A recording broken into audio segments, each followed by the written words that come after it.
Hello दोस्तों, स्वागत है आप सबका हमारे यूट्यूब चैनल हुदा टेक्निकल पर।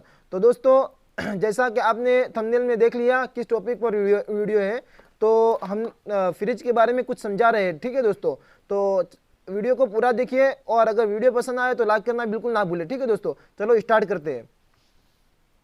तो दोस्तों, सबसे पहले ये जान लेना चाहिए कि जो भी एयर कंडीशनर है, चाहे फ्रिज हो गया, डीप फ्रिज हो गया, वाटर कूलर हो गया, विंडो एसी हो गया, एसी हो गया, स्प्लिट एसी हो गया, कैसेट एसी हो गया, जो भी एसी हो, दो चीज़ों से मिलकर कार्य करता है। हमेशा दो चीज़ों से मिलकर ही कार्य करता है। एक है इलेक्ट्रिकल सिस्टम, एक है मैकेनिकल सिस्टम। इलेक्ट्रिक सिस्टम में विद्युत का संचार होता है, मतलब कि उसमें बिजली देनी पड़ती है, करंट देना पड़ता है। और मैकेनिकल सिस्टम में गैस का संचार होता है, मतलब उसमें गैस डालना पड़ता है। ठीक है दोस्तों, तो ये बात आपको क्लियर हो गई कि जो भी एयर कंडीशनर है दो चीज़ों से मिलकर कार्य करता है, इलेक्ट्रिकल सिस्टम और मैकेनिकल सिस्टम। अब हम एक सिस्टम को ले लेते हैं, मैकेनिकल सिस्टम को। पहले मैकेनिकल सिस्टम को पूरा समझाएंगे, फिर इलेक्ट्रिक सिस्टम को समझाएंगे। ठीक है दोस्तों, तो चलो स्टार्ट करते हैं मैकेनिकल सिस्टम समझाना। फ्रिज के मैकेनिकल सिस्टम में 5 चीज़ों की ज़रूरत पड़ेगी। ठीक है दोस्तों, कितनी चीज़ों की? 5 चीज़ों की ज़रूरत पड़ेगी। Compressor, condenser, filter, capillary tube और एवापोरेटर। ठीक है दोस्तों, 5 चीज़ों की ज़रूरत पड़ेगी, जान लो। पहले नंबर पर आएगा कंप्रेसर, दूसरे नंबर पर आएगा कंडेंसर, तीसरे नंबर पर आएगा फिल्टर, चौथे नंबर पर आएगा कैपिलरी ट्यूब और 5वें नंबर पर आएगा एवापोरेटर। ठीक है दोस्तों, 5 चीज़ों से मिलकर गैस का संचार होता है। उसमें 5 चीज़ों में गैस का संचार होता है। तो हम क्लियरली आपको पूरा डेमो दिखाएंगे और प्रैक्टिकल करके भी दिखाएंगे। ठीक है दोस्तों, तो मैं पहले कंप्रेसर आपको दिखा देता हूँ। तो हमारे पास ये बिल्कुल नया कंप्रेसर है, एलजी कंपनी का है, 42 नंबर का है। मैं आपको दिखा रहा हूँ, 42 नंबर का कंप्रेसर है। मैं आपको बिल्कुल खोल के आपको दिखा रहा हूँ। ठीक है दोस्तों, ये कंप्रेसर कहलाता है, बराबर। ठीक है, और ये कंप्रेसर जो है ना, दो चीज़ों से मिलकर कार्य करता है। इलेक्ट्रिक सिस्टम से मिलकर भी कार्य करता है और मैकेनिकल सिस्टम से भी मिलकर कार्य करता है। लेकिन चूंकि हम मैकेनिकल सिस्टम पहले समझा रहे हैं, तो पहले मैकेनिकल सिस्टम को हम समझेंगे। ठीक है दोस्तों, तो उसमें 3 लाइनें बनी रहती है। मैं आपको दिखाने की कोशिश करूँ तो ये देख सकते हैं, एक लाइन हो गई, ये दूसरी लाइन हो गई और ये तीसरी लाइन हो गई। ठीक है दोस्तों, उनमें से एक लाइन का काम है गैस को खींचना, दूसरे का काम है गैस को फेंकना और तीसरे का काम है गैस को चार्ज करना। मतलब उसमें गैस वगैरह उड़ जाती है या लीकेज हो जाता है तो गैस चार्ज करते हैं ना, जो एनआरवी वगैरह पिन लगाकर गैस चार्ज किया जाता है दोस्तों। तो उसके बारे में भी हम समझेंगे, लेकिन अभी इतना समझ ले कि एक चार्जिंग लाइन होती है, तो उसके जरिए चार्जिंग गैस फ्रिज वगैरह में गैस डाला जाता है। तो ये 3 चीज़ों से 3 लाइनें बनी होती है। और चूंकि कंप्रेसर में पिस्टन लगा होता है और सिलेंडर लगा रहता है। पिस्टन का काम है गैस को खींचना, मतलब ये ऑपरेटर में जो गैस होती है ना उसको खींचता है, और सिलेंडर का काम है गैस को फेंकना, मतलब कि कंडेंसर की तरफ गैस को फेंकता है। एक जगह से गैस को खींचकर दूसरी तरफ फेंकना उसका काम होता है, और यही कार्य करता है कंप्रेसर। ठीक है, उसका मेन पार्ट। और फ्रिज में सबसे महत्वपूर्ण कंप्रेसर है, महंगा भी सबसे वही आएगा। ठीक है दोस्तों, आप समझ गए होंगे कंप्रेसर के बारे में। अब कंडेंसर की बारी है।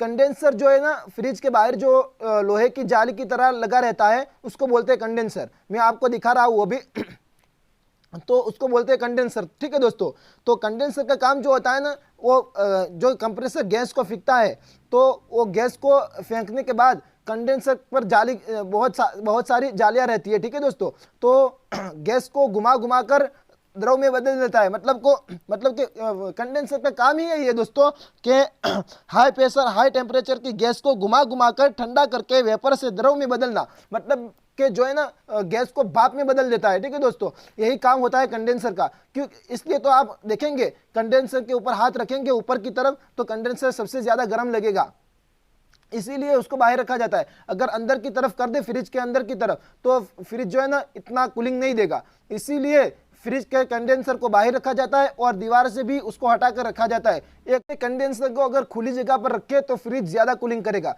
ठीक है दोस्तों अब उसके बाद आती है कैपिलरी ट्यूब।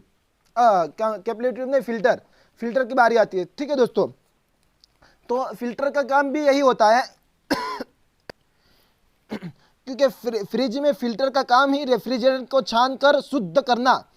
उसमें उसमें जाली बनी रहती है दोस्तों। मैं आपको दिखाने की कोशिश करूं तो देख सकते हैं आप, उसमें जाली की तरह जाली बनी रहती है और उसमें गोलियां भी आप देख सकते हैं, उसमें सिलिकॉन की गोलियां है। ठीक है दोस्तों, आप देख सकते हैं, उसमें मैं दिखाने की कोशिश कर रहा हूं तो देख सकते हैं उसमें जाली भी बनी रही, जाली भी है और उसमें सिलिकॉन की गोलियां भी देख सकते हैं।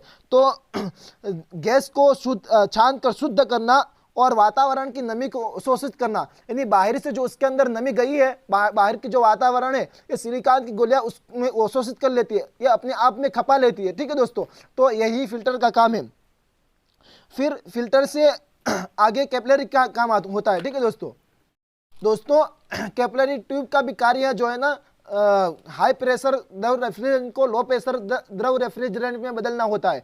मतलब कि जो कंप्रेसर से हाई प्रेशर के साथ गैस गई है कंडेंसर की तरफ, ये कंडेंसर घुमा घुमा कर ठंडा करके ये जो है ना फिल्टर की तरफ गैस को भेजता है। फिल्टर जो है ना गैस को छान लेता है और उसके अंदर वातावरण की जो नमी होती है उसको अवशोषित कर लेता है, यानी अपने आप को खपा लेता है, जो अंदर सिलिकॉन की गोलियां रहती है। फिर कैपिलरी ट्यूब फिल्टर से कैपिलरी ट्यूब की तरफ गैस जाता है। ठीक है, तो जो हाई प्रेशर के साथ गैस गया है ना, ये तो हाई प्रेशर द्रव रेफ्रिजरेंट को लो प्रेशर में बदल देता है। मतलब कैपिलरी ट्यूब इतनी छोटी होती है, लंबी होती है दोस्तों, इसीलिए तो लंबी रखी जाती है ताकि गैस आराम से उसके अंदर जाए और उसका प्रेशर बिल्कुल कम हो जाए, जिसकी वजह से ऑपरेटर के अंदर गैस ऑपरेटर जो है ना अपने कूलिंग का प्रभाव छोड़े, मतलब उसमें ठंडी हवा महसूस होने लगे और बर्फ वगैरह जमने लगे। ठीक है दोस्तों, तो यह है कैपिलरी ट्यूब का काम। कैपिलरी ट्यूब जो है ना उसकी लंबाई 8 से 12 फीट तक होती है दोस्तों। एक गोदरेज की कैपिलरी है ट्यूब है, ये 8 से 12 फीट तक की लंबाई होती है उसमें। ठीक है, तो ये हाई प्रेशर द्रव रेफ्रिजरेंट को लो प्रेशर में बदलता है, ये उसका काम हो गया। तो अब रह गया एवापोरेटर। ये ऑपरेटर जो है ना दो प्रकार के होते हैं, एक कोयल टाइप होता है और एक प्लेट टाइप होता है। दोनों एल्यूमिनियम के होते हैं। कोयल टाइप कभी कभी कॉपर का मिल जाता है, लेकिन बहुत कम चांस है। ठीक है दोस्तों, तो ये ऑपरेटर का काम जो होता है ना वहां की वस्तु या आस्थान की गर्मी को खींचकर अपना कूलिंग का प्रभाव छोड़ता है। ठीक है दोस्तों, जिससे वहां की वस्तु या आस्थान बिल्कुल ठंडी हो जाती है दोस्तों। मतलब कि जो पानी रखा तो बर्फ बना दिया उसने, उसके अंदर जो गर्म चीज़ थी, पानी जो गर्म था, तो उसकी गर्मी को अवशोषित कर लिया, मतलब कि उसने खींच लिया और अपना कूलिंग का प्रभाव छोड़ा, जिससे बर्फ बन गया। ठीक है दोस्तों, तो ये था उसका मैकेनिकल पार्ट। बिल्कुल मैकेनिकल पार्ट उसका बिल्कुल आसान है दोस्तों, उसका समझना और उसका कार्य बिल्कुल आसान है दोस्तों। अब मैं आपको ये ऑपरेटर और कंडेंसर आपको दिखा देता हूँ। मैंने दो चीज़ें आपको नहीं दिखाई थी। तो ये रहा कंडेंसर। ठीक है दोस्तों, ये कंडेंसर बोलते हैं उसको, जो आप अपनी भाषा में बोलो, लेकिन उसको असल कंडेंसर बोला जाता है। ठीक है दोस्तों, तो मैं आप उसमें अगर आप अपना घर पर फ्रिज हो तो आप देख सकते हैं कंडेंसर पर ऊपर हाथ रखिएगा, इस तरह फ्रिज अगर चालू हो तो ऊपर हाथ रखिएगा, ये बहुत गर्म होगा।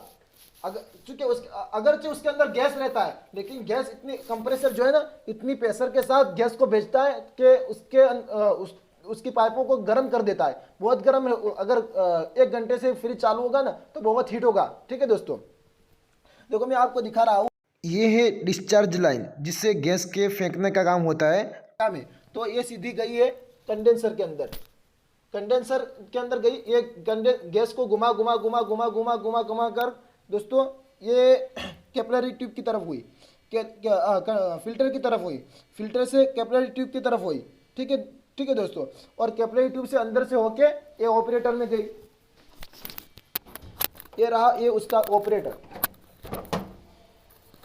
ये ठीक है, ये ऑपरेटर हो गया दोस्तों। ठीक है, तो उम्मीद करता हूँ आपको मैकेनिकल सिस्टम के बारे में बहुत कुछ सीखने को मिला होगा और समझ में भी आया होगा। अगर समझ में आया हो और अगर पसंद आया हो तो वीडियो को लाइक कर देना। ठीक है दोस्तों, और नेक्स्ट वीडियो में मैं उस फ्रिज के अंदर गैस चार्ज करना, उसमें वैक्यूम करना, प्रेशर भरना, ये सारी चीज़ें आपको बताऊंगा। ठीक है दोस्तों, तो अब चलो मिलते हैं नए वीडियो में नए टॉपिक के साथ। तब तक के लिए जय हिंद जय भारत।